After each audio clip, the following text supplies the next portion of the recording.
Mazel morons, welcome back to the Good Guys Podcast. I'm sitting here with the only man who looks good in bangs. It's Ben Soffer. By the way, I do look good in bangs. Have you seen old photos of me? I know. I miss it.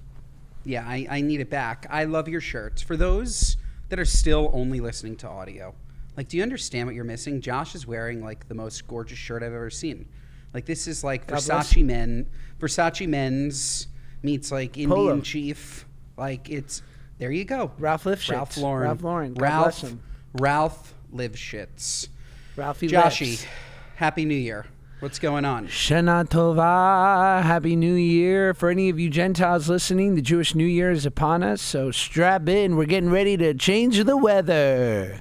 And you might as well just, like, celebrate it because, like, you can't have too many New Years. Like, all that a New Year does is lets you reflect, wipe a slate clean, feel good about the next year. You can't have too many New Years, can you? I'll do the Chinese New Year. When's the Chinese New Year? March.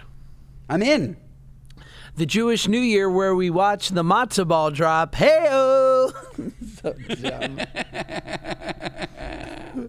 So what's the thing? So we do the apples with honey to bring about a sweet New Year. What else are the traditions?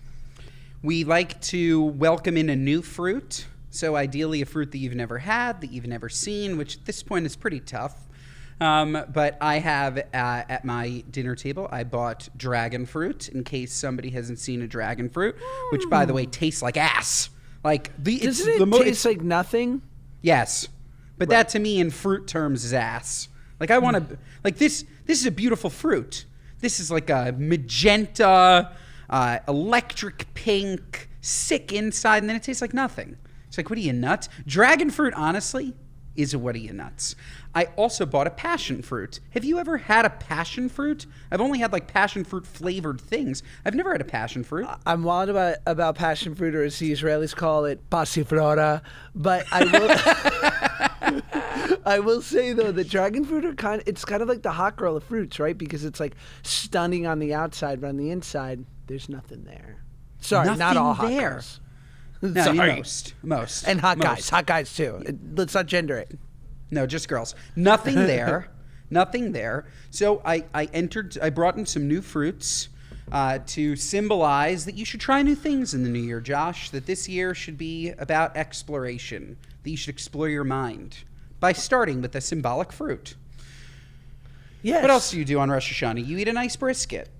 You eat tonight. I'm also, because my dad is coming over and he is a very, very popularly a pescatarian. I'm making him a halibut in a salsa verde. Yum, delish. Got some soups, some matzo ball soup, some butternut squash soup. I bought lamb chops. You ever make lamb chops at home? Never, not once in my whole life. Fucking sick. I bet. Lamb chops are delicious. It's a baby lamb. It's a baby sheep. Yeah, well, you had to do that, didn't you? No, lamb By the way, chops are delish. that is our how about now? It's a baby sheep. You didn't have to tell me that. Go, introduce our new segment. We're just testing it. Like we're always thinking, like, how do we create newness for you all in this new year? And a new segment that we're thinking about, because everybody loves Josh's How About Now, where he puts guacamole on the end of a tortilla chip and then eats the other side of the tortilla and never ends up eating the guacamole, is a new segment called How About Now. You were having a great day? How about now? So yeah, I was having a great day talking about the joy of eating lamb chops, and Josh had to go and ruin it for me by reminding me that I'm eating a baby lamb. How about now? How about now? I have another one for you. You having a good day? Yeah? Did you know that octopuses don't actually have tentacles, but those 8 limbs are arms? Enjoy your grilled octopus arms, you pieces of shit. How about now? Wow. Yeah. This segment's going to ruin my day. I guess that's the goal, right? Like, Yeah. Like I don't eat octopus because I watched my octopus teacher, and I always hear about octopuses escaping. I think it's octopi escaping captivity. When they're caught on a boat, they'll just slither through like the tiniest hole. They shape shift. These guys are geniuses. They're I'm the not even a Jews of the genius. sea.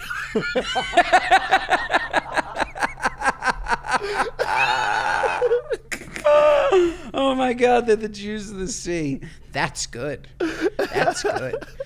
So yeah, I'm not eating them, but you eat them, right? You're a big puss eater. They're delish. Me and Jake Shane, we are fans. You guys love puss. Ah, it's so good, man. Grilled like Spanish style or Mediterranean, gorgeous on a Greek menu. What I will say, because I've of course had calamari in my life, thinking back on it, it's actually a terrible waste of octopus, because frying it, you might as well fry something that's like less delicious grilled, right?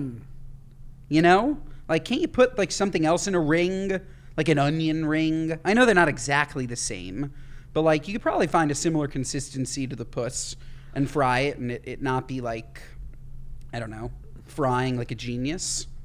I don't mean to be basic, but how good are onion rings? Insane. And like I recall, like the happiest times of my life were sitting in a New York City diner in my youth. I would order maybe a tuna sandwich, maybe a grilled cheese with a side of fries. And once in a while, Josh, a rogue onion ring would just show up. Right. I didn't order it. Sure. It would just pop up in my fries. Sure. And that was the treat of all treats. That extra onion ring made my day. That's what happens at Burger King, because it's one of the few fast food restaurants that has an onion ring offering.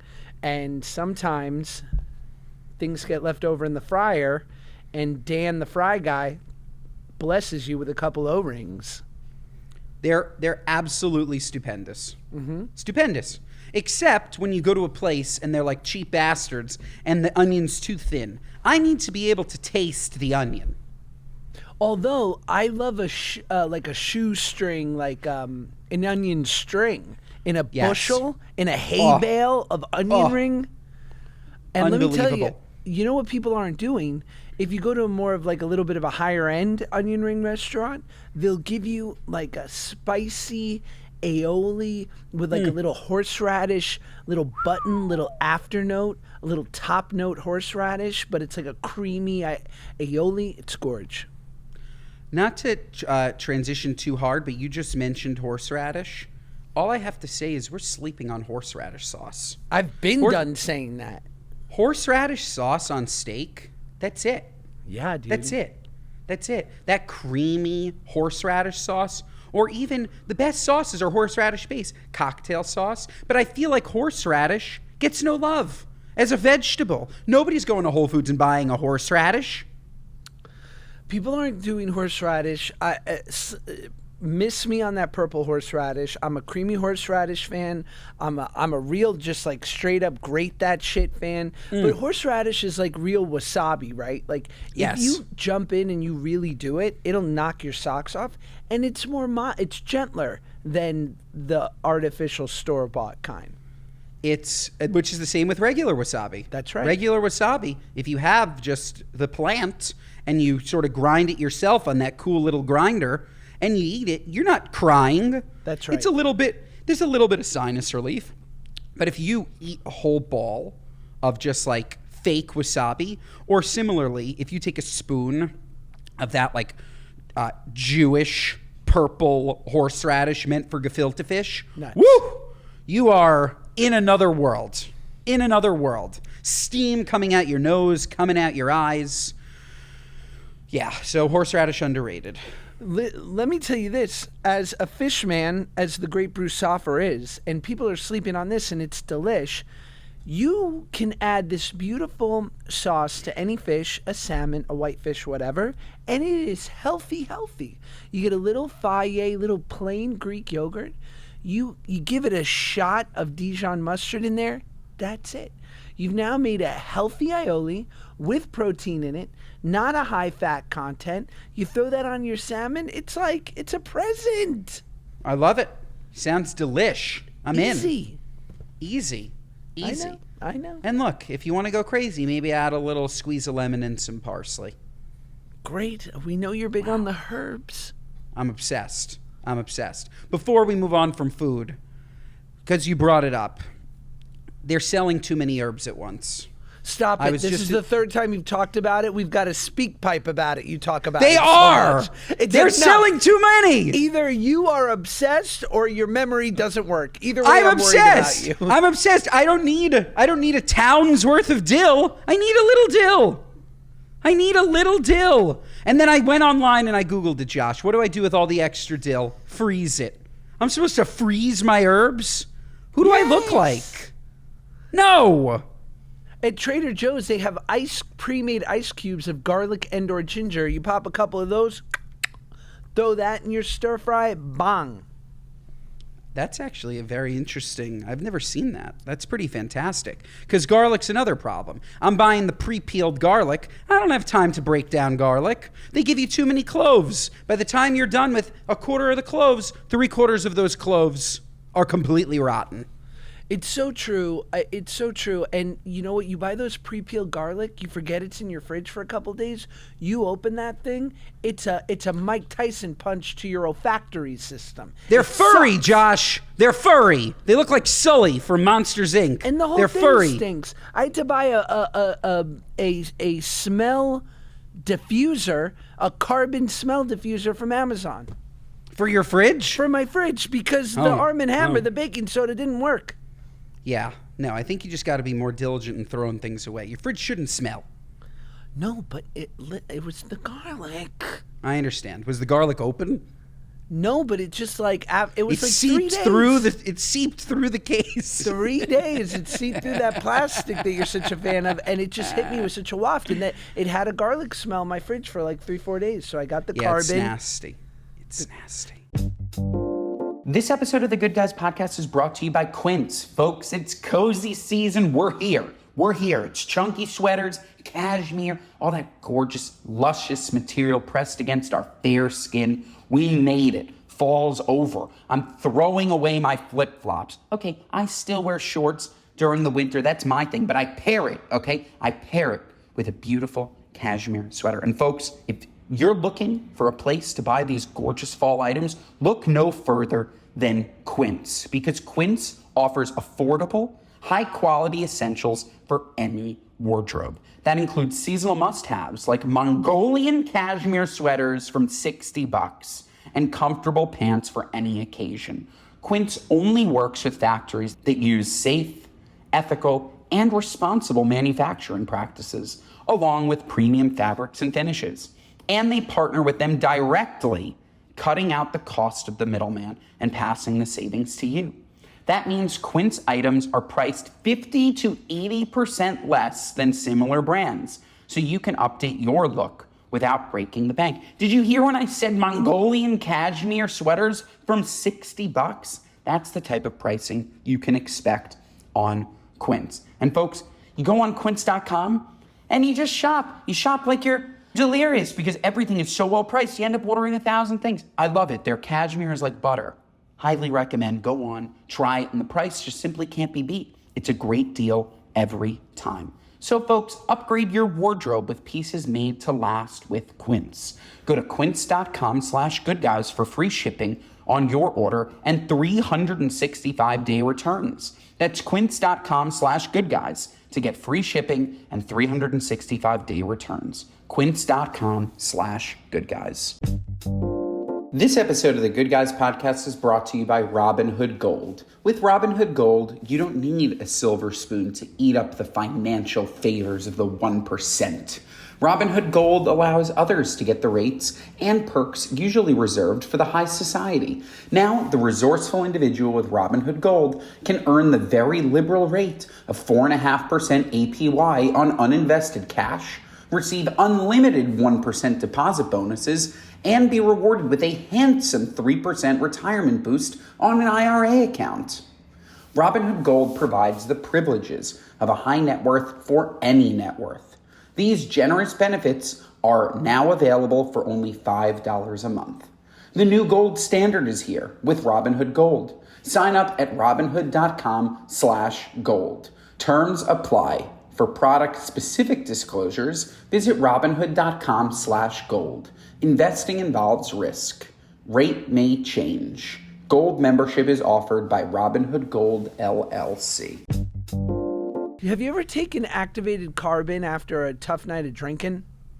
No, I haven't. Tell me more about it. It diffuses, they say, toxins in your stomach. I mean, obviously there's a medical application to it, because if they pump your stomach, they will put in activated charcoal to sort of neutralize. And it basically, activated charcoal will, or carbon will, which is charcoal, which it'll absorb kind of any toxin, poison in your stomach. So they say it can be helpful. I don't know. I've taken it after food poisoning. I think a slice of pizza does the trick, right?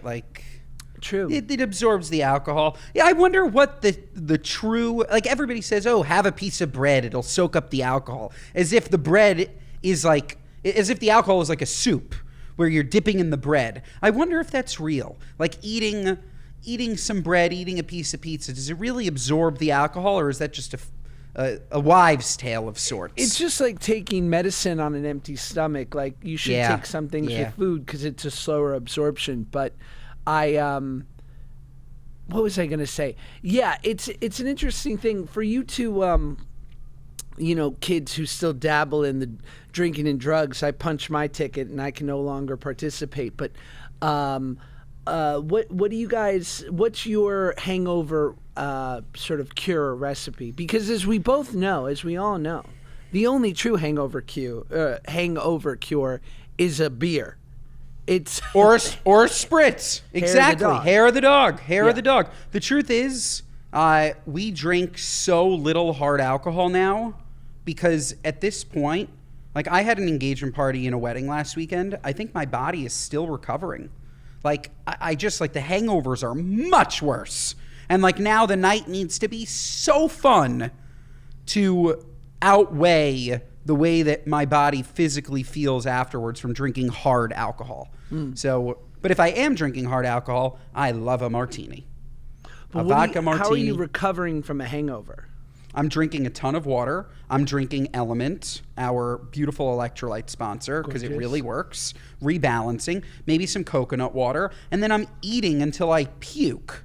I'm ordering multiple bagels in the morning. That's what gets me through. Wow, Olivia? I feel like for me, I typically go for some kind of, I delve into carbs. That's really what I'm doing. If it's hash browns and maybe a little bacon, sometimes that can get me kind of queasy though, honestly. A cracker. Ooh, what's your cracker of choice? A Club, a Ritz, saltine? A saltine when I'm really down bad, but to be honest with you, nothing tops just a rolled gold pretzel for me. Love that salt. My carb of choice anytime, anywhere. Claudia too. Claudia's a big pretzel girl. I personally, I don't like bagged pretzels at all. I like the Snyder's covered in honey mustard or in that buffalo sauce. Those Snyder's flavors, interested. Flavorless, I don't like it. I do, of course, like a hot pretzel with a nice cheese dipping sauce or a mustard. I'm not crazy, but I don't think that the hard pretzels in the bag are a good snack. I'm out on them. What about the Snyder's, the beefy hard pretzels? They come in a box. They look like they were made by a Bavarian, farmhand. Not for me. Not for me, Wow. Josh. It's not my snack of choice. It's not. It's not. As a pretzel enthusiast, I'm not real big on the rods either. I think that a good pretzel has everything to do with the ratio of salt to how thin and the crunch. You know what I'm saying? Sure. That actually brings up a good point. What's that thin pretzel company? Oh, the pretzel crisps. The pretzel crisps I like. All right. I don't love, but I like. Josh, when you were nursing a hangover, what were you doing? Cocaine. No. Okay. Look, as a professional, as a recovered alcoholic, I've heard all the things. And from what I can tell, real pro drinkers, you just drink when you wake up. And that's how you get over the hangover because it neutralizes it. But that sets about a cycle of pain. Yeah, by the way, you can never be hungover if you're always drunk. Word up. Word to your mother. Yeah, I guess that's true. Anthony Bourdain had the famous quote where he said, the best way to get over a hangover is a cold Coca-Cola, an aspirin, a joint, and spicy Szechuan food. And I think that sounds like an amazing remedy. Sounds delicious to me. I would only replace the Diet Coke with a ginger ale. When I'm even a Coke, a regular Coke. Oh God, what are you, nuts? A regular Coke. But people do that. Like my wife, when she was pregnant, it helped settle her stomach. A ginger ale would have done it better. Regular Coke. Well, ginger is an anti-nausea natural remedy. Exactly, and I'm sure that there's no real ginger in Seagram's. God, ginger ale is so delish. Unbelievable. It's my soda of choice. I'm sure I've spoken about it before. Everybody, just go fuck yourselves, okay? Look, there are few things to be true. Ginger ale is amazing, and they are putting far too many herbs in one dose of herbs to sell. Ginger ale, I don't care, Josh, if it's a Fever Tree, if it's a Seagram's, if it's a Canada Dry. I love the whole spectrum. From really gingery to really sugary, diet, not diet, obsessed. But are you a Moscow Mule, Prince? I like them. I don't appreciate the cup, okay? Like, it's the enough. Copper cup. I don't need that. I don't need that. I don't need to feel decorative. I don't need to feel like Putin for the day, okay? I don't want it. Nice. I don't want it. Just give it to me in a regular glass. Have you ever been to a proper like Russian wedding or Russian birthday? No. Because you mentioned Putin. So I grew up with Russians. Shout out my buddy Ben. I only like N's. My boy Leonid is Russian, and so we grew up with all Russians in North Hollywood, California. And so I went to a lot of Russian parties, and basically this is the setup. You go to a Russian banquet hall or an Armenian one, it kind of overlaps. And on the table are like, as you walk up are 20 hors d'oeuvres, right? And it's like smoked fish, caviar, bellinis, Russian bread. That's every Russian uncle, OG Russian uncle I've ever met has been proud of the Russian bread. And it's always like dark bread. They're like, you like the Russian bread? And I'd be like, Kostya, it's fucking pumpernickel. This is not blowing my balls off, okay? I've had pumpernickel, my G. But it's that, right? And then in the middle of the table is a huge bottle of vodka and a huge bottle of usually cognac.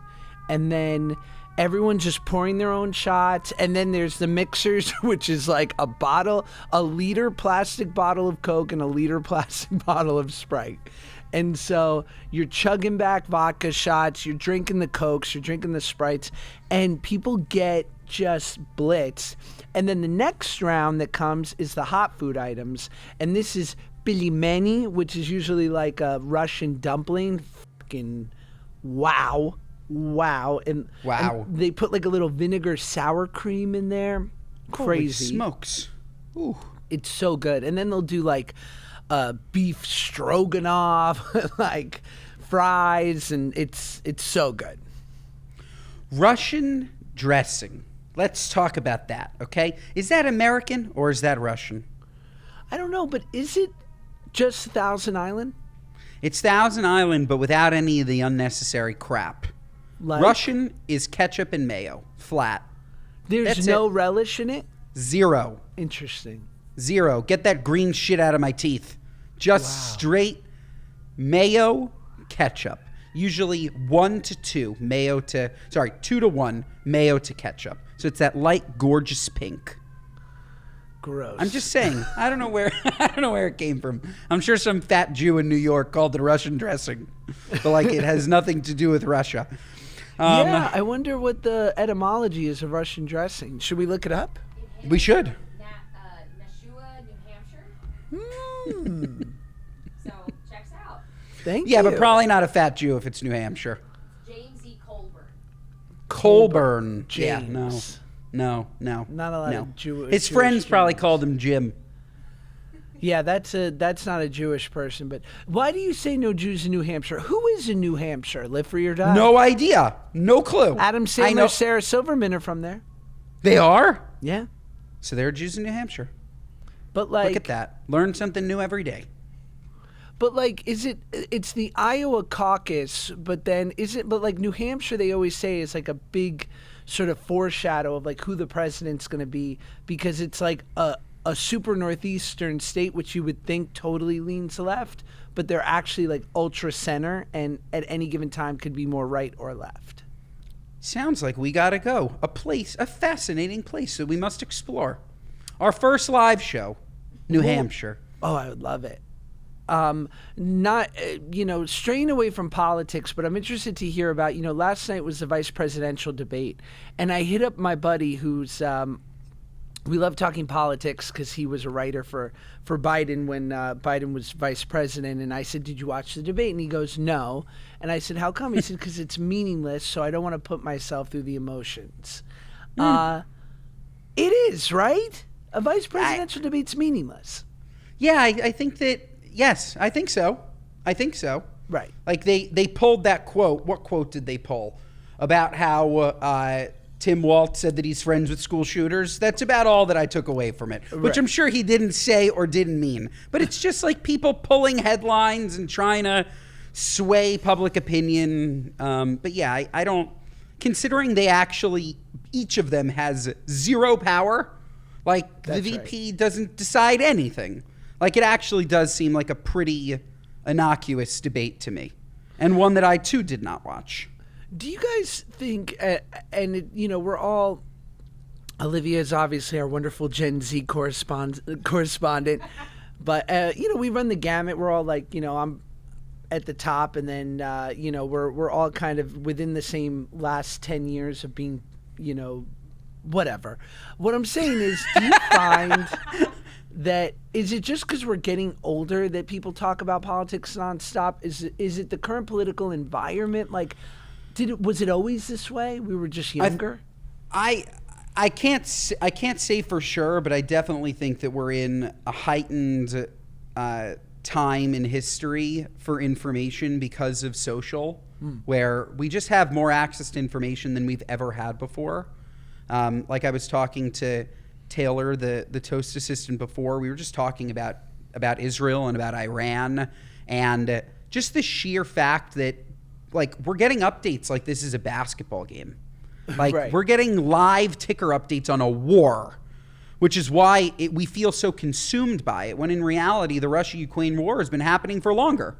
And we don't get a live daily update because it's not what, I guess, the current media wants to talk about. I don't know what it is.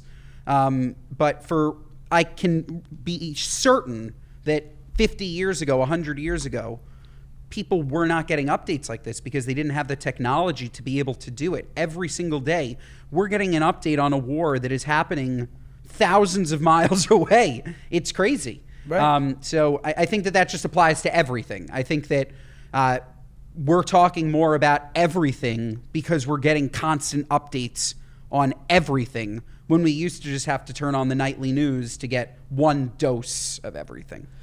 Well, speaking of important news, did you know there's a woman named Marijuana Pepsi, and she was born with that name, but she doesn't smoke weed or drink soda, and she'll never change her name. The New York Post reports. A woman called Marijuana Pepsi Van Dyke, 52, was given her name by her mom, who said the name would take her around the world due to its originality. If the world is the tri-state area, no, I'm kidding. Growing up, if the world is a crack house. Cut that out, Olivia. Cut that out. Jesus Christ. Growing up, marijuana. If the world is a brothel. Cut that out. Cut it out. Growing up, Marijuana said she would be questioned on the moniker and whispered about. And people assumed her mother took drugs or was in prison, which is untrue. Yeah, way to jump to conclusions. Marijuana has a PhD in higher educational leadership, works at Community College of Baltimore County, and is a founder of Action as Empowerment Center for Change. She's always been asked why she hasn't changed her name or been told that she should change it. She's not a fan of Pepsi and never smoked weed, although she gets approached by marijuana companies all the time asking to work with her.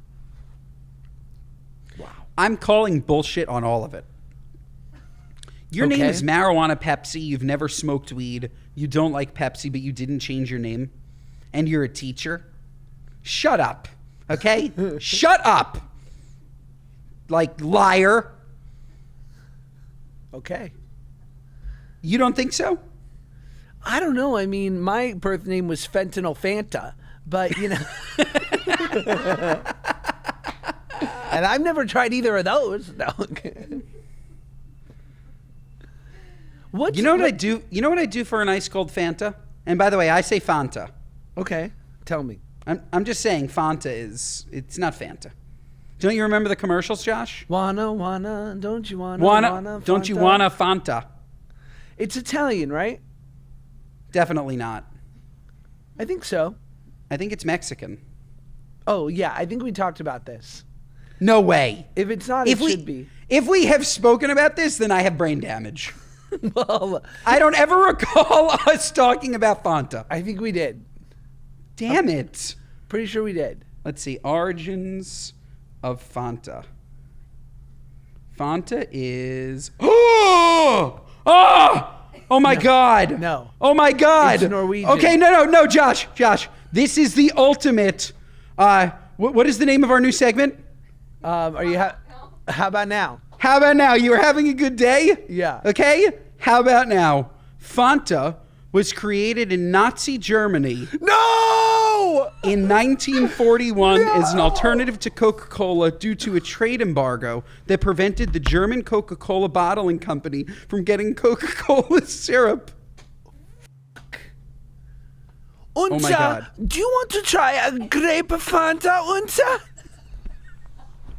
Oh my God. Oh my God. And oh my God, get this. And the color of the red soda comes from the blood of Jews. That is not true. No, I added that part in. That oh my God, the hurts. way that, Olivia, I love that I heard your breathed pause first. And I was like, what could it be? Fanta was made in Nazi Germany? I'm going to drive my BMW off a bridge. Oh my God. That's How has it. nobody ever told us this? Fanta. Dark origins. One of the worst origins ever. Unsa, Gustav, do you think we should try a strawberry soda? Damn it. Take the edge off of murder. Nothing I like to do to unwind at the end of the day is have a soda after my time in the camps. It's dark, brother. You have to laugh at these things. You have to. That is fucking dark. I'm stunned. I'm stunned. Oh my God. Oh my God. Wow. In other news, man chops up his own penis and stores several parts in a jar of snow after eating magic mushrooms. A man in Austria reportedly amputated his own penis with an axe after ingesting a heavy dose of psychedelic mushrooms. Fortunately, doctors in Austria were able to reattach the severed organ. The patient's shocking story is the first of its kind. What are you, nuts? Wow. Where was his shaman, Josh? I don't know, man, but I just never in my darkest of days have I ever looked down at my, as Joey Camastro would say, my pishkadil and said, you gotta go. I actually think, not to be conspiracy theorist, this sounds like somebody that's never taken mushrooms writing the story. Yeah. I don't think that there's, it's that same type of story that we used to hear when we were younger to, scare us away from psychedelics, that if you eat too much mushrooms, you're going to want to peel yourself like an orange. You ever hear that one? No. That was a classic, just folklore. No, I don't think people are taking mushrooms and chopping off their dicks. Right. I mean, Chris D'Elia was talking about, not Chris D'Elia, sorry, cut that out. I'll cut that. Is he having issues? He kind of is one big issue. But, Okay, all right, ignore. Well, Chris DiStefano, our beloved Chris CD, talked about how he had made sort of an abrupt decision. He says it's because he wanted to live closer to a bagel shop that he could walk to, where he sold his beautiful home in Staten Island, moved his whole family to Queens, and basically said that they all regretted it and that he had an incredible, interest rate on his loan, and he had a pool and everything to move to an apartment in Queens. And he realized that over that time, over like that 3 to 6 months when they decided to move, him and his wife were microdosing. And yes. He feels like maybe he was thinking a little outside the box because of said microdose. I definitely wouldn't recommend taking drugs and moving. Right. Or like taking Shout drugs out roadway and doing movers, love them. Or taking drugs and doing anything other than laughing in a forest. Like certainly don't be anywhere near an axe. Right. Or a realtor in this case. All I know is the times where I have done medicinal mushrooms, it's been better when I was near a tree and worse when I tried to go to sleep. Because I remember once, like an hour in, I was like, I'm done with this. I'm going to go to bed. And you in a locked room or just a dark bedroom with your eyes shut, never going to fall asleep, always going to see the worst things possible. Absolutely. And it's funny, you were taking mushrooms before the age of Netflix, but now they have plenty of shows for people that are on mushrooms. Like those like fantastic fungi-esque shows. They're like shows with like all these lights and colors and all this crap. Like, crazy. Yeah, you were ahead of your time, Joshy. You were ahead of your time. What can I say? Addiction, I was on the forefront. You were. Should we get to a Speakpipe? We should, yes. I was just about to ask. If you want to ask us for some advice, if you want to ask us a question, keep it short. Brevity is key. And go to speakpipe.com/goodguys, and we will possibly put your question on the old podcast. Here's one from a wonderful person named Kenzie. Just kidding. Hold on. Here's one from a wonderful person named Brittany. Hey, good guys. Brittany here. First of all, love your podcast. Absolutely laugh out loud every time I'm listening to it. I'd love some help settling a debate between my husband and I. In an end-of-the-world scenario, at what point do you just fend for yourself versus caring for other people and still putting others before yourself?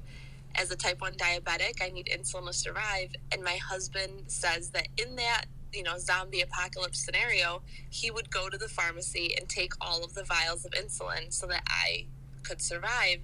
And I just feel like that's a little heartless, that we should leave some in case other people also need to get some insulin and survive as they're fighting off the zombies. Thanks so much. Can't wait to hear your thoughts. Wow. Do people have conversations like this? They're clearly not really in love. Well, I'm so happy that you called in. I think that you should switch up your dinner talk. It seems rather dark. That said, I would say that in an end-of-the-world scenario, you probably don't want to be the last person alive. Totally.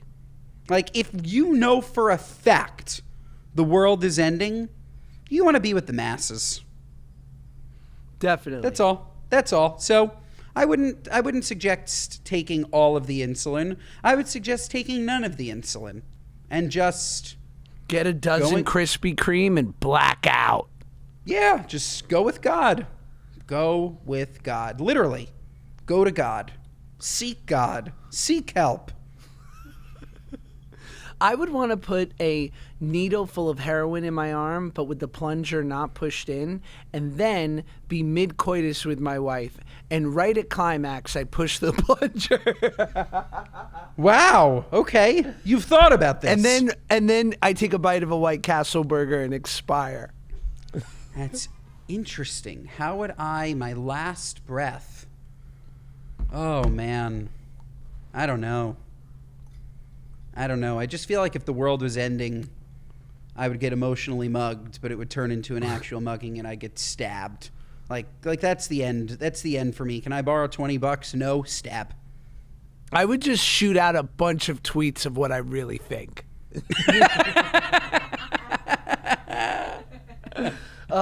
It would be incredible. As the rapture was coming, I'd be like, this is who I'm voting for. No, I'm kidding.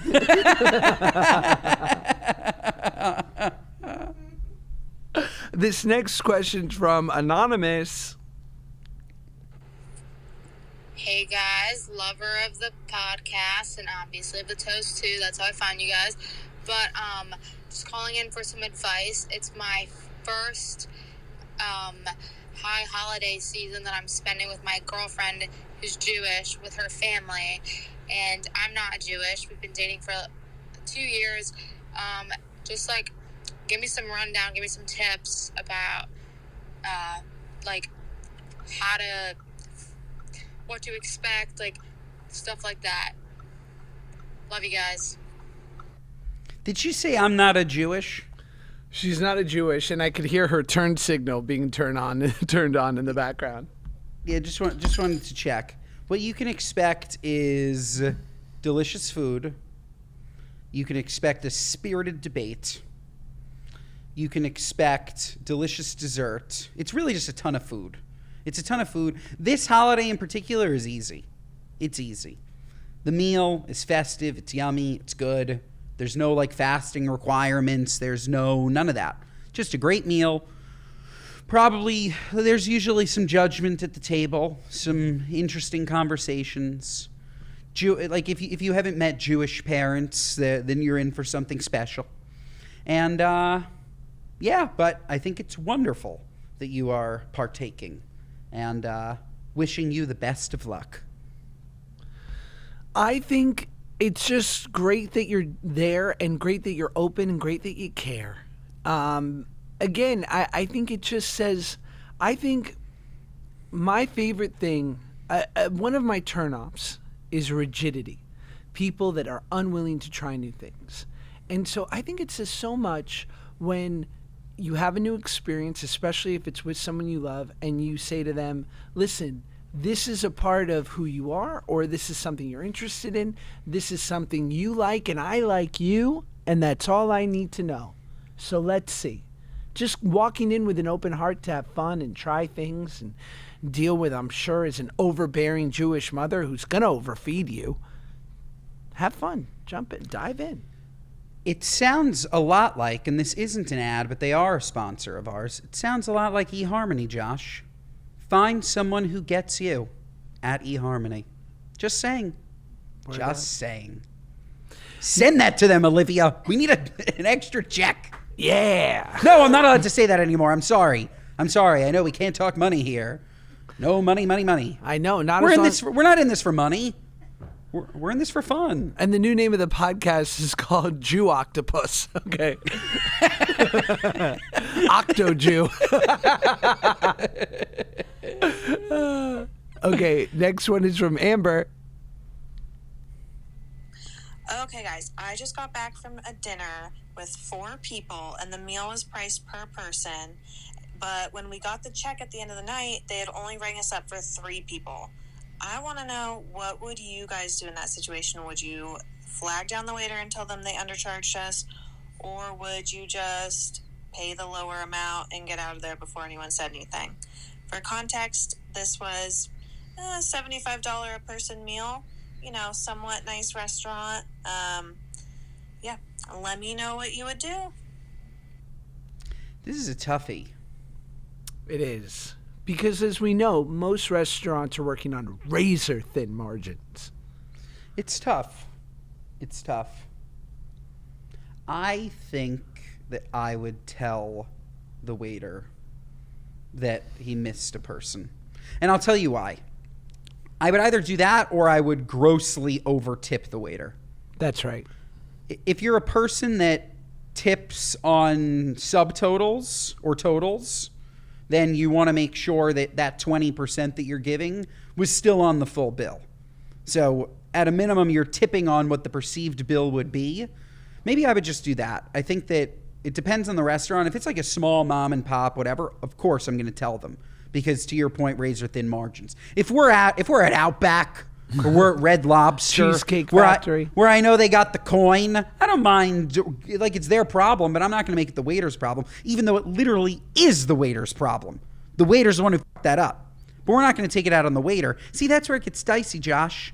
That's where it gets dicey. The only person who could have fucked that up is the waiter. And as we know, Red Lobster is on the precipice of bankruptcy, and it was only saved by Flavor Flav. Yes. who I feel like everybody I know has run into at least once. Have you run into Flava Flav? Of course. See? Was he wearing the clock? Of course. Yep. See? I'm part of Showbiz Illuminati. Flava Flav is everywhere. Just saying. So is Snoop Dogg. He's so rich it annoys me. Yeah, Snoop Dogg is one of the only people who will never say no to an opportunity, yet nobody gets on his ass about just being a complete sellout. Well, cut that out. Otherwise, you're going to get gunned down in the streets, Ben.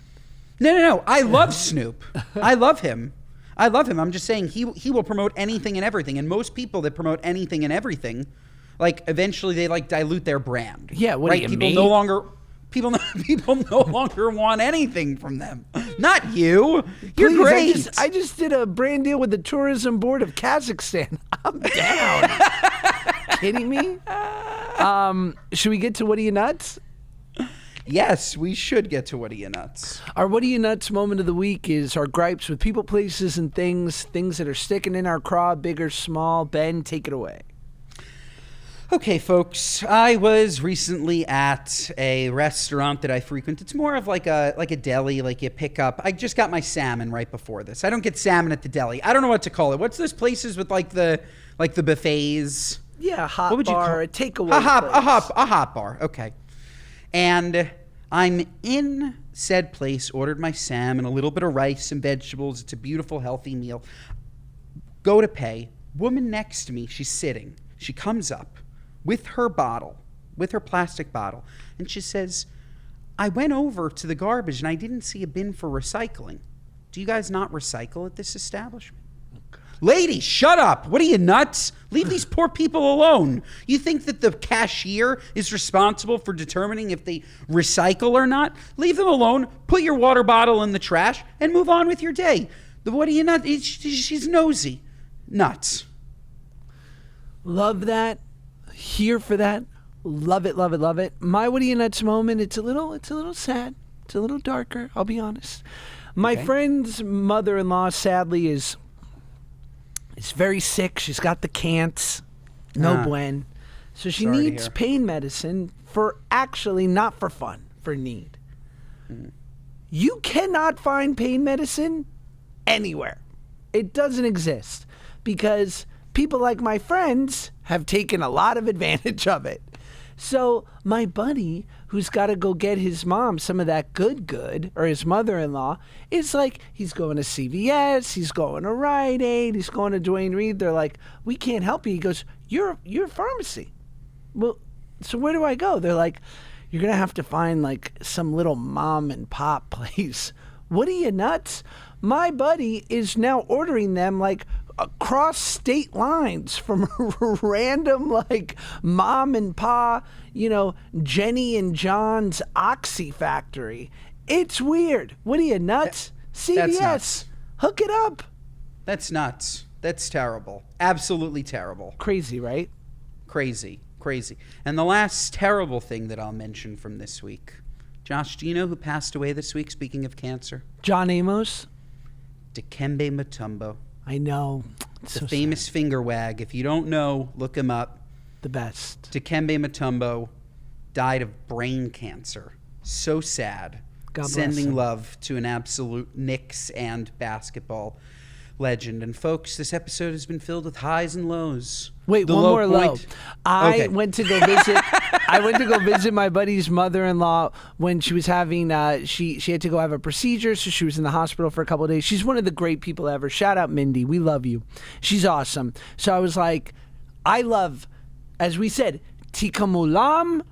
It's part of Jewish tradition. It's a mitzvah to go visit the sick. I said, my pleasure. I love visiting the sick. I love it. I love it. I love it. So I go. And I go, what are you hungry for? I'm bringing you food. She goes, I wouldn't mind some deli. I said, Mindy, say less. I go to the Great Factors Deli in Los Angeles. I get a beautiful pastrami sandwich, potato salad, chopped liver, matzo ball soup. It's a smorgasbord. It's a caloric orgy. So I go, I bring her these things. She's loving it. She's eating it. All she's had is hospital food. Her wonderful daughter's there, Michelle. And all of a sudden, Mindy starts going, I